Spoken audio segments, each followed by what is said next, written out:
Last week, Democrats on the Senate Judiciary Committee released a report saying that President Donald Trump and Republicans are trying to reshape the federal judiciary by appointing judges whose only qualifications are, well, non-existent pretty much. As you look at this story, there's so many sides to this story. First of all, anybody watching this that are familiar with what Obama's appointments looked like, you got to kind of begin there before you pile on completely with Republicans. Obama had 2 years to make appointments, and I think he had 54, something like 54 vacancies that they were in la land for 2 years.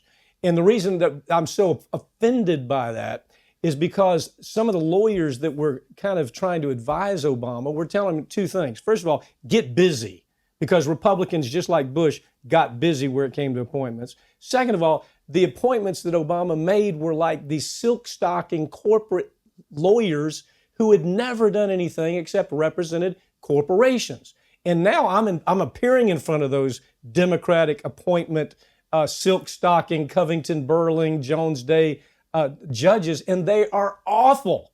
So let me tell you, there's two sides of the story. But the most obvious thing about this story is it's very apparent that the Republicans are going out of their way to appoint young, wholly unqualified judges who just have one thing in common. They're conservative. Their politics are wholly conservative. They're ideologues, and those are the appointments that the Republicans are trying to rush through. What's your take on this? Well, I think what the Democrats missed in their report that they released, I think it was over 100 pages, they never once talked about the fact that Republicans understand the courts better than the Democrats do. Because to me, that is the story. Obama came in office, as you said, 54 judicial appointments, wide open. Yeah. In 2 years, with Democrats in control of the House and Senate, you could have done anything and everything. He left office 112 vacancies, right. And that includes that Supreme Court vacancy. And yeah, people always want to say, well, what about the obstruction? What about the filibustering?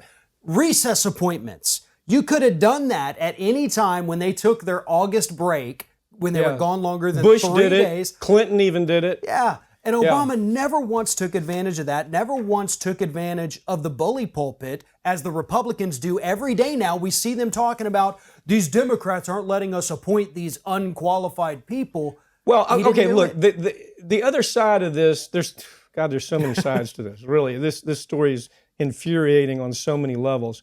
But Brett Taylor, I remember the Brett Taylor from Alabama. Now, this is a classic kind of Republican appointee. This is a guy who is wholly owned by the NRA. I mean, made no bones about it, made it clear he's going to rule for the NRA regardless of what the facts are. Second part of it, he was an apologist for the Ku Klux Klan. Now, that's pretty evident. I mean, that's right up in your face. But your point, the point I'm trying to make too, is Democrats are just as bad because they don't understand the system. Obama, when he was making all these appointments, says, look, friend of mine, Howard Nations, one of the true leading trial lawyers in this country, confronted Obama about this, said, do you realize that the people that you're appointing are corporate thugs that have come from the corporate industry? They represent corporations. They've never represented individuals. And Obama's reaction was, oh my God, what's the problem with that?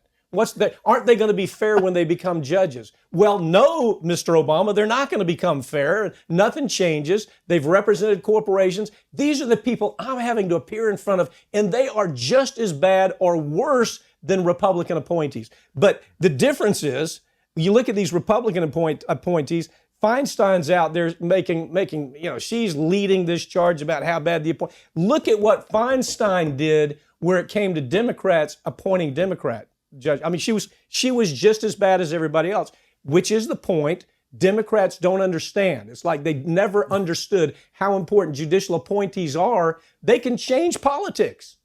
Well, and the Democrats, they're upset not because these are corporate appointed judges or people who, as the American Bar Association says, are not qualified. It's because they're bad on social issues. Because that's the only thing that mattered during Obama's appointments was, where do you stand on same-sex marriage? How are you on issues affecting minorities? Right. Oh, well, you think banks should have no rules. That's okay. Right.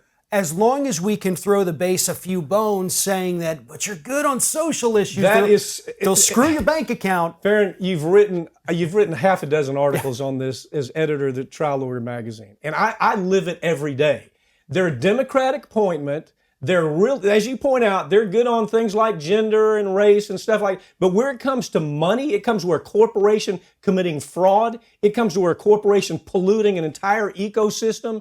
They are just as bad as Republicans because they come from these silk stocking defense firms that they have nothing in common with the average American consumer. Well, what's really interesting too, when we talk about Obama, and I know that, we were supposed to be talking about Republicans, but you can't unless you address this. One of the judges Obama picked, he came from a corporate defense firm. You and I had done a segment on this guy when he got picked, educating people about how horrible he was. People got mad. And then, before Obama left office, he instituted that overtime rule from the Labor Department. That very judge that he appointed overturned it and basically denied overtime to millions of American workers. And Obama got screwed over by his own appointment because he didn't do any research. Look, we can both agree the appointments being made by these Republicans are horrendous. Right. I mean, you've got people that you ask a guy that was. We all remember the hearing where the judge says, well, have you actually appeared? They asked him, have you actually appeared in a courtroom for a hearing? No. Have you ever tried a case? No. Do you know what the Dauber ruling is? No. Do you understand basic issues about how to try a case? This person had no idea what the basic issues were. And here's the bad news. Most of the people that are coming forward through the Federalist Society, that, by the way, was started by Antonin Scalia, and what he tried to do is gather up these judges who call them strict constructionists, who wanted to look at the Constitution as if it doesn't breathe, as if it doesn't change. These are the people, the Federalist Society are the people bringing in these nut cases for the Republicans. And, in the process, they're hurting the Federalists. I mean, the Federalist Society is widely known as a joke now, just after these last few appointments.